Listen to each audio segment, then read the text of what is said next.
REED-BBS, BBS.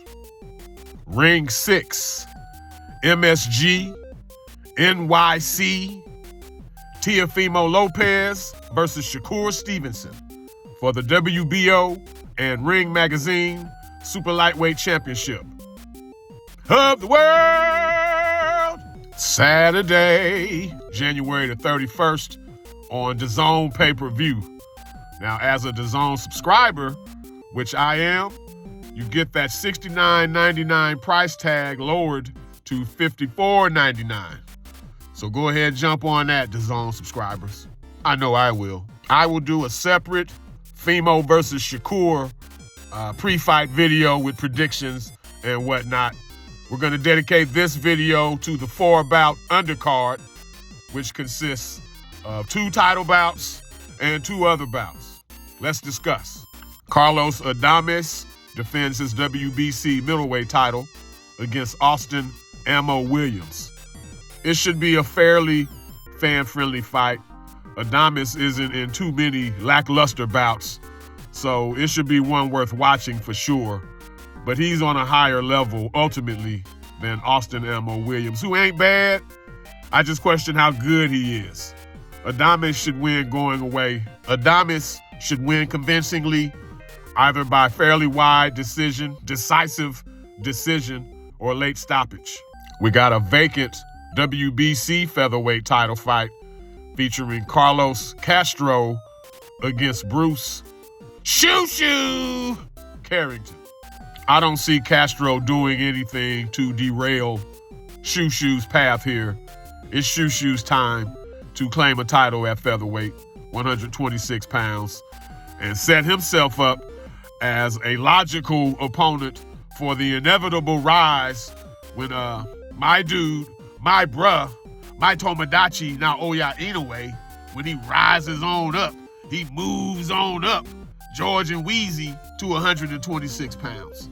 He's going to eventually invade the featherweight division, and who better than SHU Carrington, who talks it and walks it.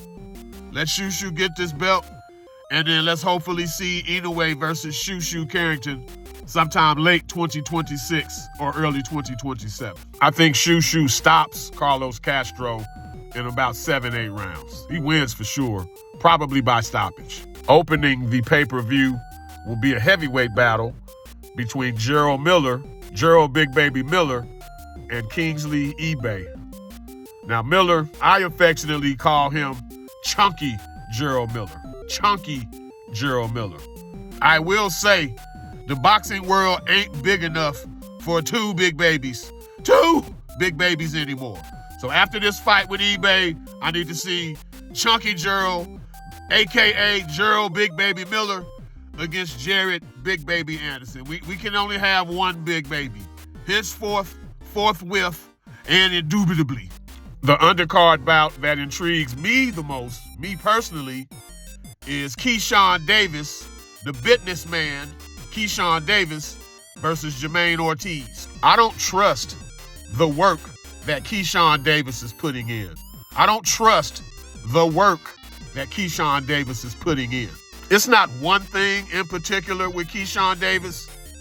It's everything with KEYSHAWN Davis. A win over Nahir Albright, overturned to a no contest due to a failed drug test for weed. Shit. I got weed in my system right now, so who am I to complain about that? Missing weight in his first title defense in his hometown of Norfolk, Virginia, no less. Honestly, motherfucker didn't even try to make the weight. It was like 3 pounds or more over the weight limit. He didn't even try.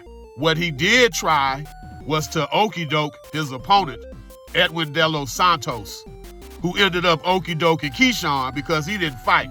So motherfucker didn't even end up fighting on his own card. And then, going from worse to worser, the post-fight altercation with the aforementioned Nahir Albright, who beat up big bro Kelvin Davis on the same card. But hey, that's in the past.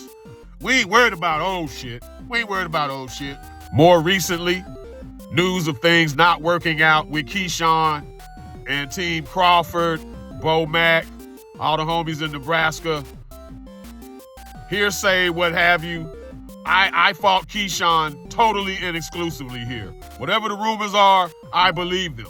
There's talk that KEYSHAWN was in camp smelling like alcohol again and was then asked to leave Team Crawford, Team Bomac. I totally believe it. I don't want to, but I absolutely do. And most recently, the footage of KEYSHAWN cheerleading as the scorecards were being read for the Ray Murataya Andy Cruz fight. Cheerleading as he witnessed the first loss of Andy Cruz's career. That shit was lame as fuck. It's boxing. You're not gonna like everybody. Hell, you're not gonna like most people. But when a dude is beating you 4 times, 1, 2, 3, 4 times, you're 0-4 against this dude. To sit there cheerleading and shit as he's receiving his first L, what is that, bruh? What is that? It's bad enough. It's bad enough KEYSHAWN's energy completely changes whenever Andy Cruz steps in the room. Usually KEYSHAWN on that wide-eyed, that bug-eyed, tough guy shit. But then Andy Cruz steps in the room, temperature totally different, completely different. And I don't like that. Andy Cruz and his 4-0 record against you in close proximity, now all of a sudden them eyes ain't so bugged out. They ain't as wide now. Instead of piggybacking off of another man's win, why don't you address that 0-4 shit, bruh? Like I said initially, it's not one particular thing with KEYSHAWN. It's everything with KEYSHAWN. All of it. Now, Jamaine Ortiz, he's a professional spoiler. Professional spoiler. Nobody looks good against Jamaine Ortiz. Even when you win, you actually kind of lose against Jamaine Ortiz. Just ask Teofimo Lopez.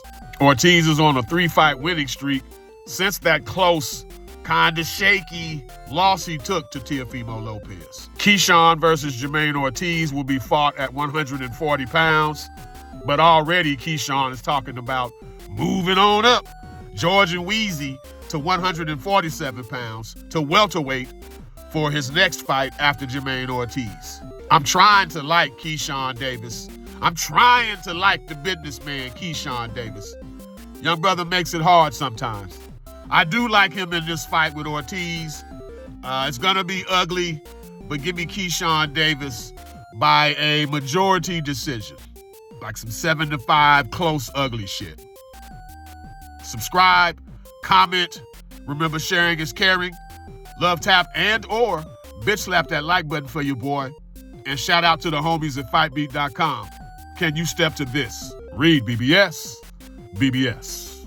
Blackbird Sugar, Bachelor's in Boxing Studies. Televisión! Fred Sanford of the Fistic Arts.